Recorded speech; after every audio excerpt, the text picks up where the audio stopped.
Welcome guys, welcome back to another video of Minkoi. I'm your host.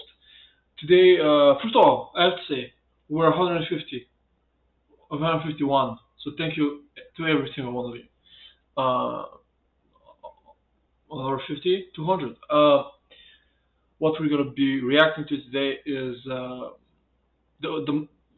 basically the wealthiest person who ever lived, which who was a king from Ghana, I believe, who basically had so much gold, he basically went on a journey to show everybody how much gold he had and slaves. But yeah, I heard about him sort of from you know from the outside. I don't know that much about him. This is gonna be interesting, I think. So yeah.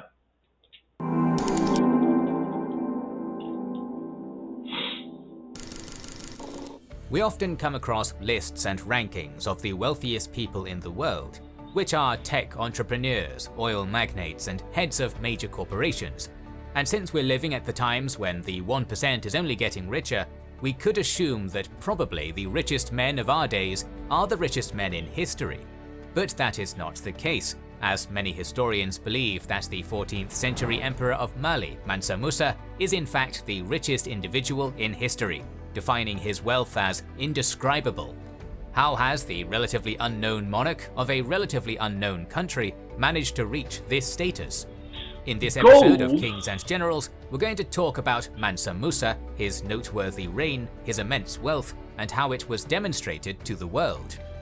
It's not a secret that we're fans of historical strategy games, and Europa Universalis 4 from Paradox Interactive is one of our favorites, so we're happy to announce that this video is sponsored by this excellent description of the Mali Empire and Mansa Musa's rule is the lack of sources.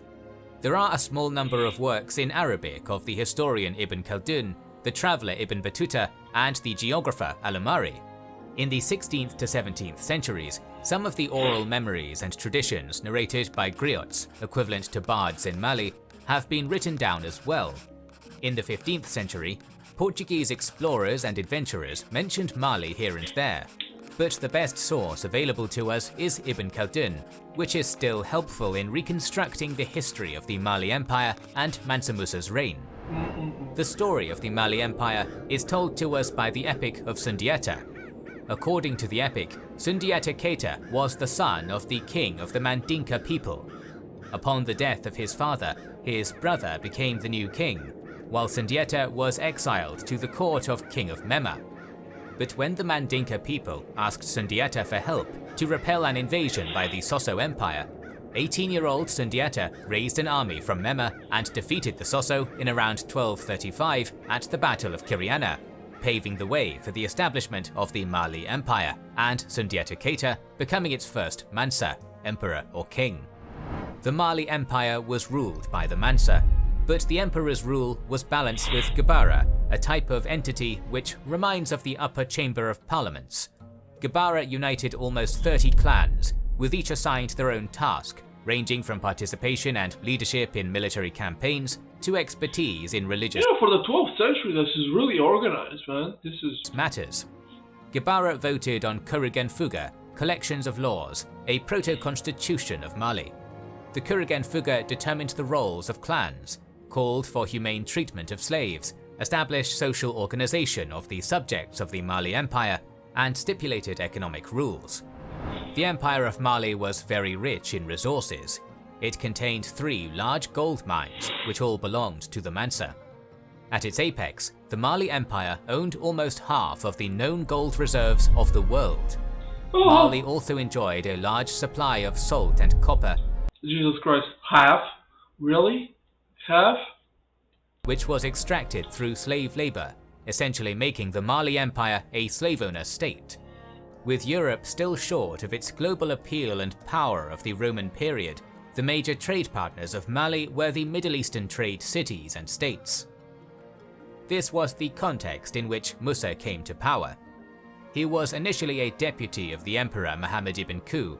Others dispute that it was Abu Bakr II, who dreamed of finding new lands across the Atlantic.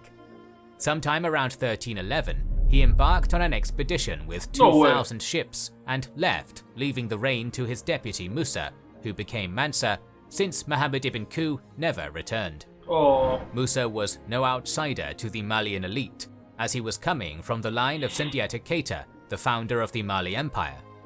He knew Arabic and was a devout Muslim. Mansa Musa is said to have expanded the trade network of the Mali Empire, making the country, and him personally as a Mansa, even wealthier. But while Mali and Mansa Musa were very rich, Sub-Saharan Africa was not really known much to the Europeans and Middle Eastern peoples. Whether out of religious duty or as a campaign to demonstrate his and Mali's power and wealth, in 1324 he went on a pilgrimage to I Mecca. know that.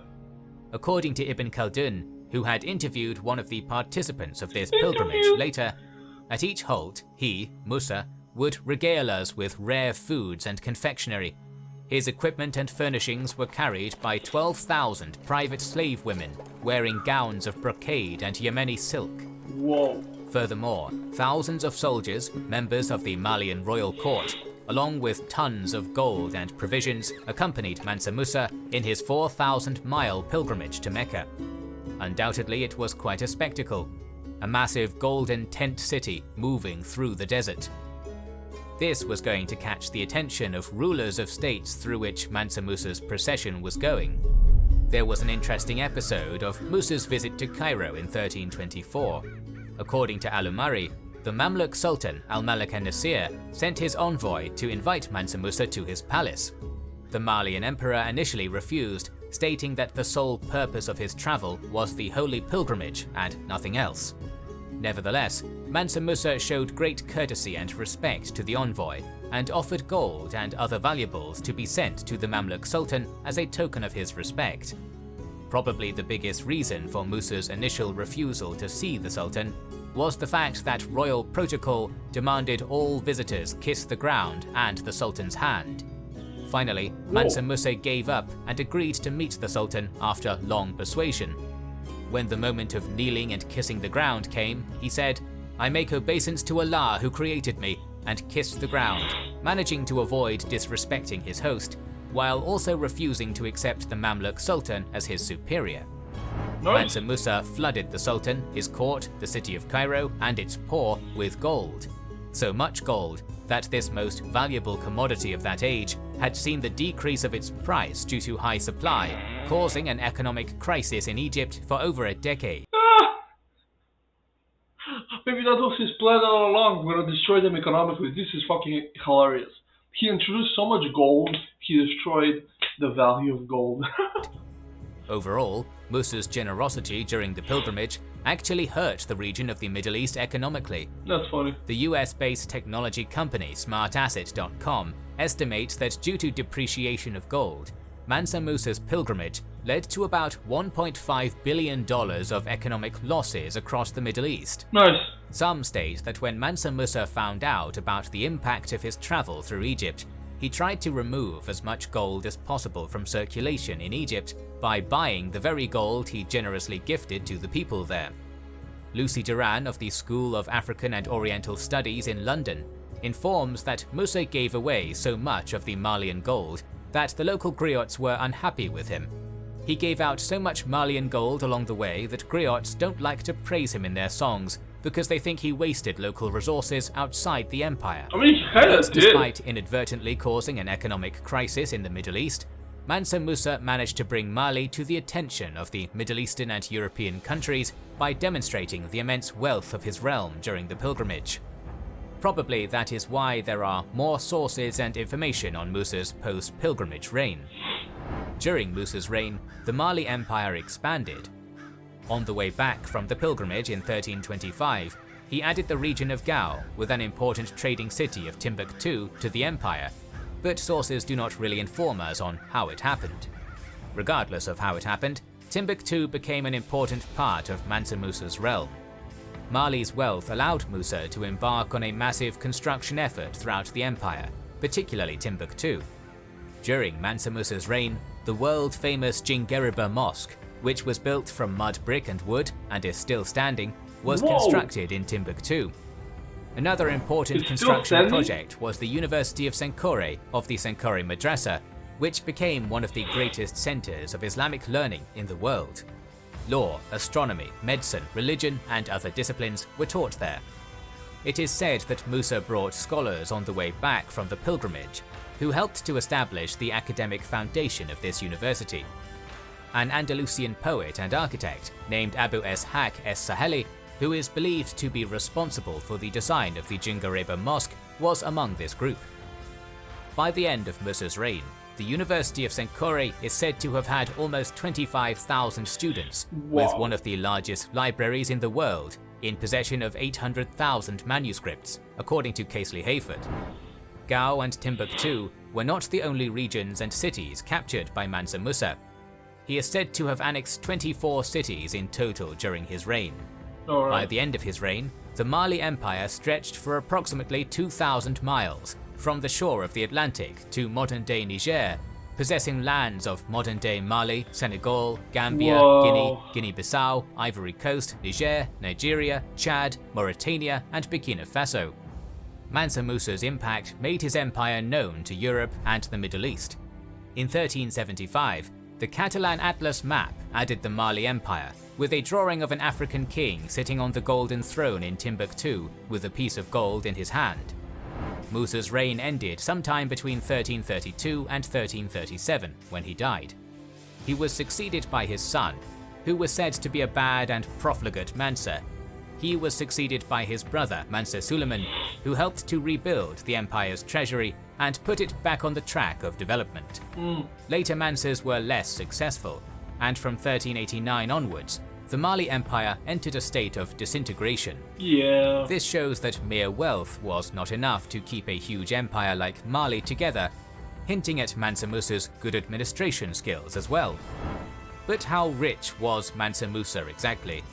We know that Mansas, the emperors of the Mali Empire, owned all the gold in the country. We are not aware of any sudden or drastic increase in gold production in Mali, or the discovery of new gold mines during Musa's reign, which would potentially make him richer than his predecessors or successors. So we can claim that all other major emperors of Mali were arguably as rich as Musa, but unlike the others, Musa had been able to put himself and Mali on the map thanks to his pilgrimage, amazing people in the Middle East with all his gold, glamour and generosity, and making historians write about him. There are different descriptions of his wealth.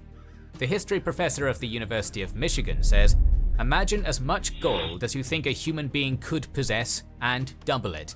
That's what all the accounts are trying to communicate.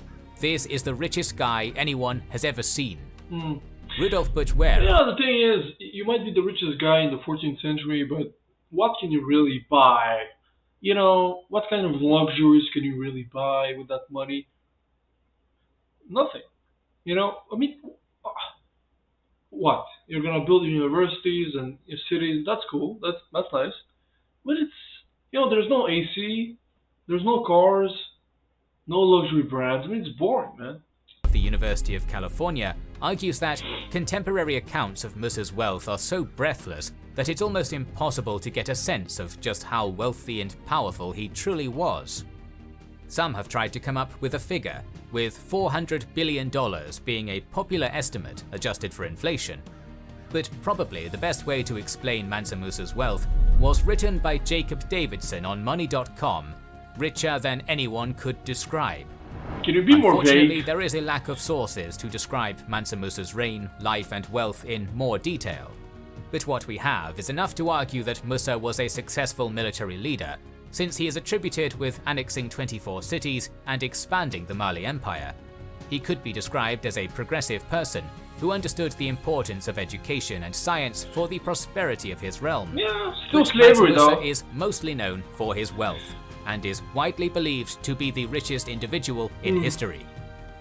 More videos on economic history and the history of Africa are on the way. Alright, guys, tell me what you think about this. I think it was very interesting. Uh, but yeah, what can you really buy in the 1300s, even if you're the richest guy on earth? Yes, you can buy spices, you can eat good, I guess, but that's it. What else? So yeah, tell me in the comments, what would you do if you had so much money nowadays? You know, I don't know what I would do, to be honest. Like, would my real life really change? Not really. I would get a car, like a nice car, nice apartment maybe, and that's it. Anyways, leave a like, guys, if you like my reaction. I'll see you guys next time. See you guys.